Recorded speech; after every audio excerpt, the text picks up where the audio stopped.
Čau visiem faniem! Atrodamies Grieķijā, Maratonas pilsētā, kur notiek Džimhana Grits fināls.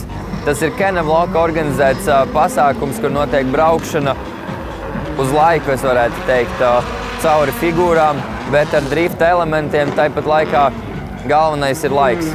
Mēģināsim nobraukt ātri pa asfaltu, dažādas figūras. Protams, tā disciplīna diezgan neierasta, grūti man ir nobraukt. Tā kā šeit ir nepieciešams šaura bez kļūdām. Tomēr tas rallija braukšanas stils ņem virsroku reizēm, bet centīsimies.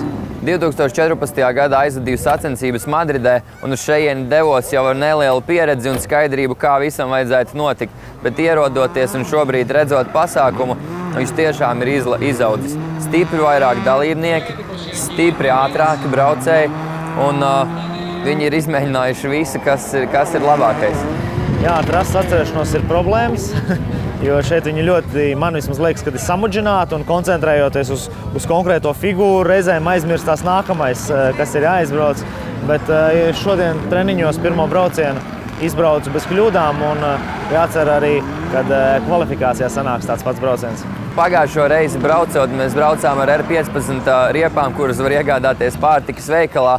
Un tur tiešām palīdzēja vairāk slīdēja, vieglāk bija vadīt un tāpat laikā ātri varēja pātrināties. Atbraucot uz šejieni, gatavojāmies nopietnāk, bet visi brauca pēc iespējas lielākām, platākām un tuvāk slikiem. Mums tādas riepas bijām sagatavojušies, bet varbūt ne tik labas. Oficiālie treniņi aizvadīti un nobraucu bez kļūdām, neizķēru nevienu pilonu, par kuriem dod soda sekundes.